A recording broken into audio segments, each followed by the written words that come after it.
जय श्री कृष्णा दोस्तों। आज हम आपके लिए लेकर आए हैं अत श्री बृहस्पतिवार व्रत कथा। तो आइए शुरू करते हैं आज की ये कथा। भारतवर्ष में एक प्रतापी और दानी राजा राज्य करता था। वो नित्य गरीबों और ब्राह्मणों की सहायता करता था। ये बात उसकी रानी को अच्छी नहीं लगती थी। वो ना ही गरीबों को दान देती, ना ही भगवान का पूजन करती थी और राजा को भी दान देने से मना किया करती थी। एक दिन राजा शिकार खेलने वन को गए हुए थे तो रानी महल में अकेली थी। उसी समय बृहस्पति देव साधु वेश में राजा के महल में भिक्षा लेने के लिए गए और भिक्षा मांगी। रानी ने भिक्षा देने से इनकार किया और कहा, हे साधु महाराज, मैं तो दान पुण्य से तंग आ गई हूँ। मेरा पति सारा धन लुटाते रहते हैं। मेरी इच्छा है कि मेरा धन नष्ट हो जाए और फिर ना रहेगा बांस, ना बजेगी बांसुरी। साधु ने कहा, देवी, तुम तो बड़े विचित्र हो। धन संतान तो सभी चाहते हैं, पुत्र और लक्ष्मी तो पापी के घर भी होने चाहिए। यदि तुम्हारे पास अधिक धन है तो भूखों को भोजन दो, प्यासे के लिए प्याऊ बनवाओ, मुसाफिरों के लिए धर्मशालाएं खुलवाओ। जो निर्धन अपनी कुंवारी कन्याओं का विवाह नहीं कर सकते, उनका विवाह करा दो। ऐसे और कई काम हैं जिनके करने से तुम्हारा यश लोक परलोक में फैलेगा। परंतु रानी पर उपदेश का कोई प्रभाव न पड़ा। वो बोली, महाराज, आप मुझे कुछ न समझाइए। मैं ऐसा धन नहीं चाहती जो हर जगह बांटती फिरूं। साधु ने उत्तर दिया, यदि तुम्हारी ऐसी इच्छा है तो तथास्तु। तुम ऐसा करना कि बृहस्पतिवार को घर लीप कर पीली मिट्टी से अपना सिर धोकर स्नान करना, भट्टी चढ़ाकर कपड़े धोना। ऐसा करने से तुम्हारा सारा धन नष्ट हो जाएगा। इतना कहकर वो साधु महाराज वहां से आलोप हो गए। साधु के अनुसार कई बातों को पूरा करते हुए रानी को केवल 3 बृहस्पतिवार ही बीते थे कि उनकी समस्त धन संपत्ति नष्ट हो गई। भोजन के लिए राजा का परिवार तरसने लगा। तब एक दिन राजा ने रानी से बोला कि हे रानी, तुम यहीं रहो, मैं दूसरे देश को जाता हूँ, क्योंकि यहाँ पर सभी लोग मुझे जानते हैं, इसीलिए मैं कोई छोटा कार्य नहीं कर सकता। ऐसा कहकर राजा परदेश चला गया। वहां वो जंगल से लकड़ी काट कर लाता और शहर में बेचता। इस तरह वो अपना जीवन व्यतीत करने लगा। इधर राजा के परदेश जाते ही रानी और दासी दुखी रहने लगीं। एक बार जब रानी और दासी को 7 दिन तक बिना भोजन के रहना पड़ा तो रानी ने अपनी दासी से कहा, हे दासी, पास ही के नगर में मेरी बहन रहती है। वो बड़ी धनवान है, तो उसके पास जा और कुछ लेके आ, ताकि थोड़ी बहुत गुजर बसर हो जाए। दासी रानी की बहन के पास गई। उस दिन गुरुवार था और रानी की बहन उस समय बृहस्पतिवार व्रत की कथा सुन रही थी। दासी ने रानी की बहन को अपनी रानी का संदेश दिया, लेकिन रानी की बड़ी बहन ने कोई उत्तर नहीं दिया। जब दासी को रानी की बहन से कोई उत्तर नहीं मिला तो वो बहुत दुखी हुई और उसे क्रोध भी आया।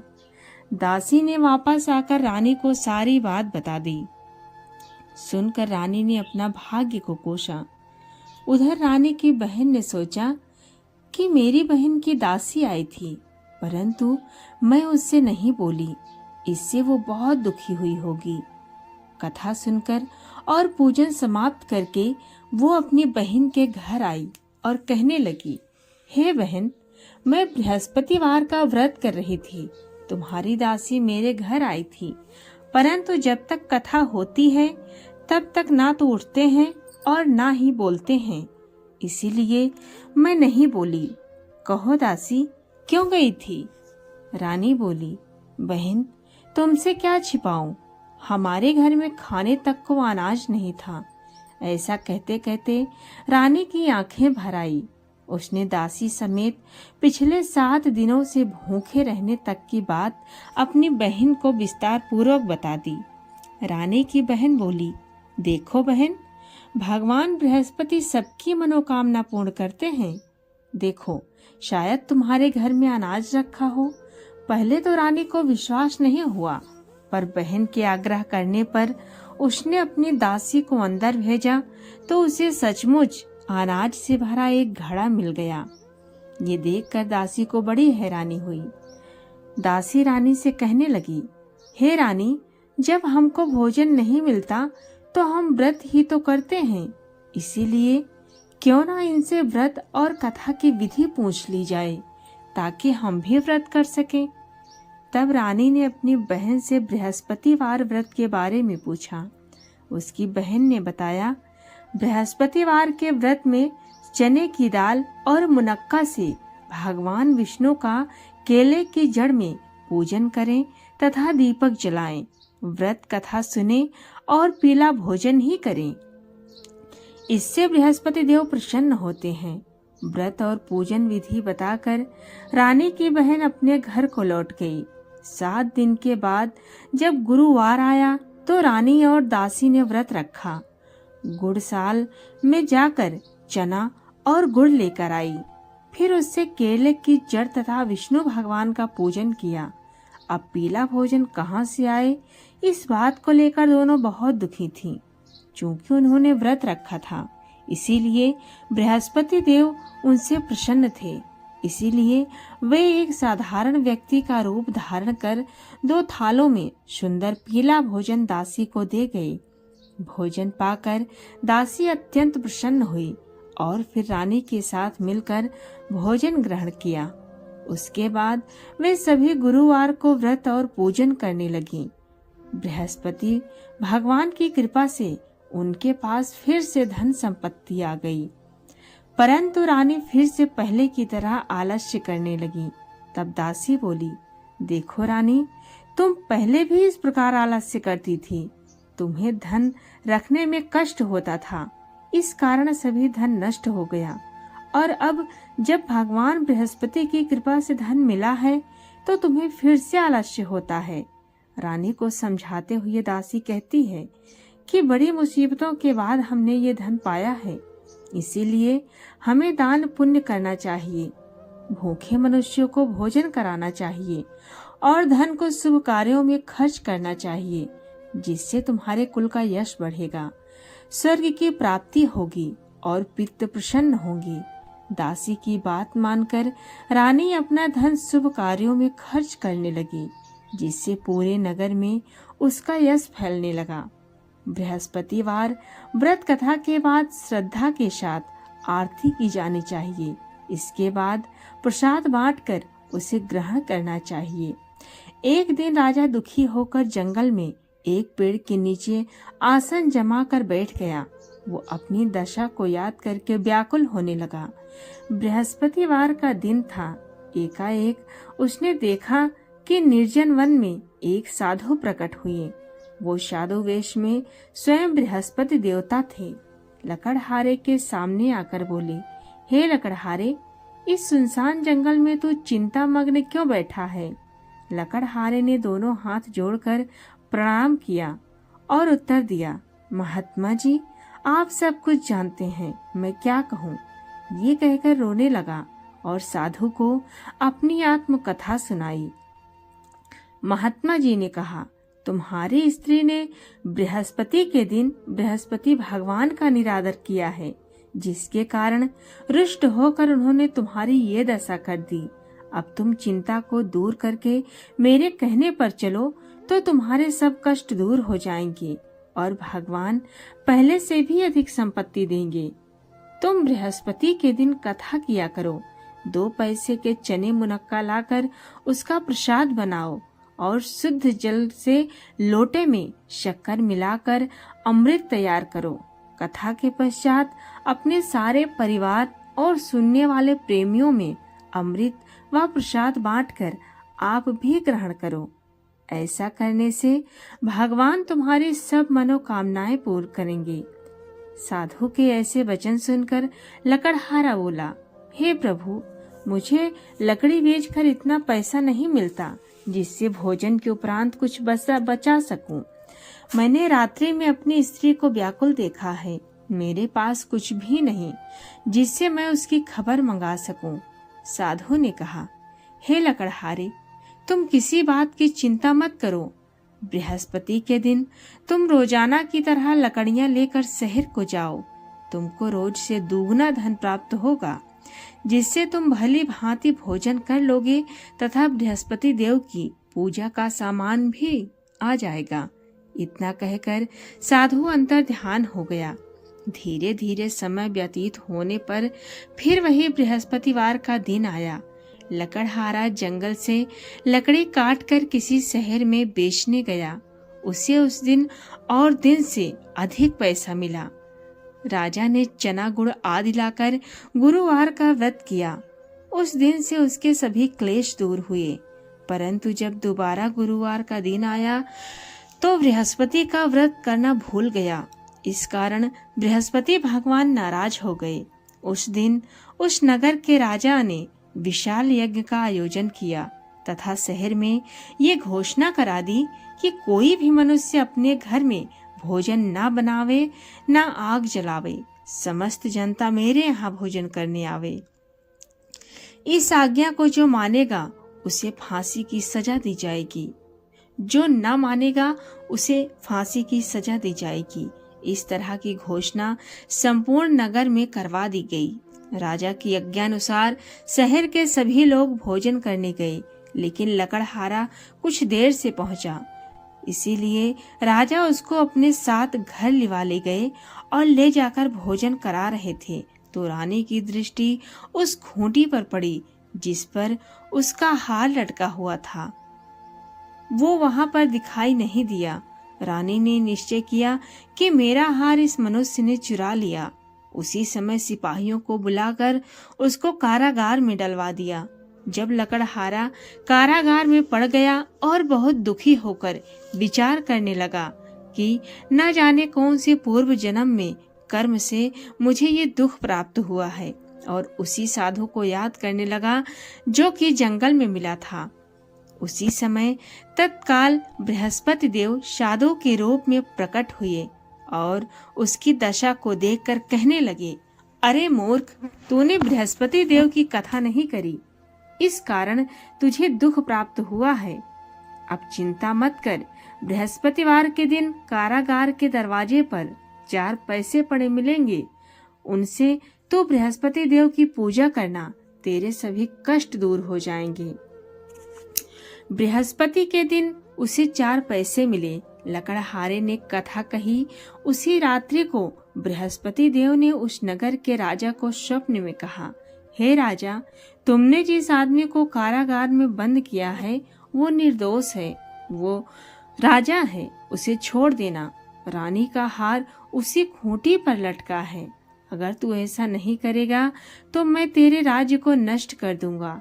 इस तरह रात्रि के स्वप्न को देखकर राजा प्रातः काल उठा और खूंटी पर हार देखकर लकड़हारे को बुलाकर क्षमा मांगी तथा लकड़हारे को योग्य सुंदर वस्त्र आभूषण देकर विदा किया।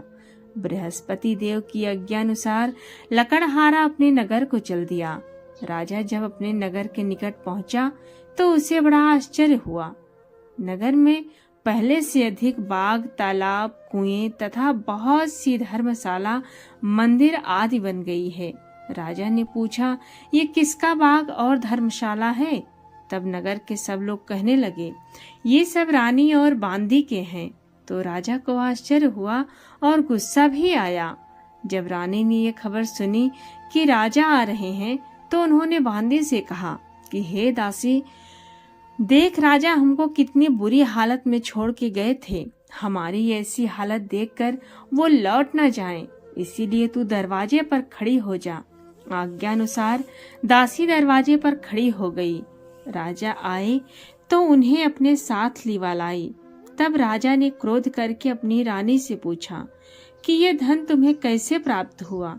तब उन्होंने कहा, हमें ये सब धन बृहस्पति देव के इस व्रत के प्रभाव से प्राप्त हुआ है। राजा ने निश्चय किया कि 7 रोज बाद तो सभी बृहस्पति देव का पूजन करते हैं, परंतु मैं प्रतिदिन दिन में 3 बार कहानी तथा रोज व्रत किया करूंगा। अब हर समय राजा के दुपट्टे में चने की दाल बंधी रहती तथा दिन में 3 बार कहानी कहते। एक रोज राजा ने विचार किया कि चलो अपनी बहन के यहाँ हो आवे। इस तरह निश्चय कर राजा घोड़े पर सवार हो अपनी बहन के यहाँ को चलने लगा। मार्ग में उसने देखा कि कुछ आदमी एक मुर्दे को लिए जा रहे हैं। उन्हें रोककर राजा कहने लगा, अरे भाइयों, मेरी बृहस्पति देव की कथा सुन लो। वो बोले, लो, हमारा तो आदमी मर गया है, इसको अपनी कथा की पड़ी है। परंतु कुछ आदमी बोले, अच्छा कहो, हम तुम्हारी कथा भी सुनेंगे। राजा ने दाल निकाली और जब कथा आधी हुई थी कि मुर्दा हिलने लगा, और जब कथा समाप्त हो गई तो राम राम करके मनुष्य उठ खड़ा हो गया। आगे मार्ग में उसे एक किसान खेत में हल चलाता मिला। राजा ने उसे देखा और उससे बोला, अरे भैया, तुम मेरी बृहस्पतिवार की कथा सुन लो। किसान बोला, जब तक मैं तेरी कथा सुनूंगा तब तक 4 हरैया जोत लूंगा। जा, अपनी कथा किसी और को सुनाना। इस तरह राजा आगे चलने लगा। राजा के हटते ही बैल पछाड़ खाकर गिर गए तथा किसान के पेट में बड़ी जोर का दर्द होने लगा। उस समय उसकी माँ रोटी लेकर आई। उसने जब ये देखा तो अपने पुत्र से सब हाल पूछा और बेटे ने सभी हाल कह दिया। तो बुढ़िया दौड़ी दौड़ी उस घुड़सवार के पास गई और उससे बोली कि मैं तेरी कथा सुनूंगी, तू अपनी कथा मेरे खेत पर चलकर ही कहना। राजा ने बुढ़िया के खेत पर जाकर कथा कही, जिसके सुनते ही वो बैल उठ खड़े हुए तथा किसान के पेट का दर्द भी बंद हो गया। राजा अपनी बहन के घर पहुंचा। बहन ने भाई की खूब मेहमानी की। दूसरे रोज प्रातः काल राजा जगा तो वो देखने लगा कि सब लोग भोजन कर रहे हैं। राजा ने अपनी बहन से कहा, ऐसा कोई मनुष्य है जिसने भोजन नहीं किया हो? मेरी बृहस्पति वार की कथा सुन ले। बहन बोली, हे भैया, ये देश ऐसा ही है कि पहले यहाँ लोग भोजन करते हैं, बाद में अन्य काम करते हैं। अगर कोई पड़ोस में हो तो देख आऊं। वो ऐसा कहकर देखने चली गई, परंतु उसे कोई ऐसा व्यक्ति नहीं मिला जिसने भोजन ना किया हो। अतः वो एक कुम्हार के घर गई जिसका लड़का बीमार था। उसे मालूम हुआ कि उसके यहाँ 3 रोज से किसी ने भोजन नहीं किया है। रानी ने अपने भाई की कथा सुनने के लिए कुम्हार से कहा। वो तैयार हो गया। राजा ने जाकर बृहस्पतिवार की कथा कही, जिसको सुनकर उसका लड़का ठीक हो गया। अब तो राजा की प्रशंसा होने लगी। एक रोज राजा ने अपनी बहन से कहा, हे बहन, हम अपने घर को जाएंगे, तुम भी तैयार हो जाओ। राजा की बहन ने अपनी सास से कहा। सास ने कहा, हाँ चली जाओ, परंतु अपने लड़कों को मत ले जाना, क्योंकि तेरे भाई के कोई औलाद नहीं है। बहन ने अपने भैया से कहा, हे भैया, मैं तो चलूंगी, पर कोई बालक नहीं जाएगा। राजा बोला, जब कोई बालक नहीं चलेगा तब तुम ही क्या करोगी? बड़े दुखी मन से राजा अपने नगर को लौट आया। राजा ने अपनी रानी से कहा, हम निर्वंशी हैं, हमारा मुंह देखने का धर्म नहीं है और कुछ भोजन आदि नहीं किया। रानी बोली, हे प्रभु, बृहस्पति देव ने हमें सब कुछ दिया है, वो हमें औलाद अवश्य देंगे। उसी रात को बृहस्पति देव ने राजा से स्वप्न में कहा, हे राजा, उठ, सभी सोच त्याग दे, तेरी रानी गर्भ से है। राजा की ये बात सुनकर बड़ी खुशी हुई राजा को। 9वें महीने में उसके गर्भ से एक सुंदर पुत्र पैदा हुआ। तब राजा बोला, हे रानी, स्त्री बिना भोजन के रह सकती है, पर बिना कहे नहीं रह सकती। जब मेरी बहन आवे तो मुझसे कुछ मत कहना। रानी ने सुनकर हाँ कह दिया। जब राजा की बहन ने ये शुभ समाचार सुना तो वो बहुत खुश हुई तथा बधाई लेकर अपने भाई के यहाँ आई। तब रानी ने कहा, घोड़ा चढ़कर तो नहीं आई, गधा चढ़ी आई। राजा की बहन बोली, भाभी, मैं इस प्रकार न कहती तो तुम्हें औलाद कैसे मिलती। बृहस्पति देव ऐसे ही हैं, जैसे जिसके मन में कामनाएं हैं सभी को पूर्ण करते हैं। जो सद्भावना बृहस्पतिवार का व्रत करता है एवं कथा पढ़ता है अथवा सुनता है और दूसरों को भी सुनाता है, बृहस्पति देव उसकी सभी मनोकामना को पूर्ण करते हैं। तो दोस्तों, ये रही भगवान बृहस्पति देव की कथा। आपको कैसी लगी कमेंट में ज़रूर बताएं और अपने माताएं और बहनों को भी शेयर करें और पसंद आई तो हमारे चैनल को सब्सक्राइब ज़रूर करें। मिलते हैं किसी नई ऐसी ही कहानी में। तब तक के लिए जय श्री कृष्णा, जय बृहस्पति देव।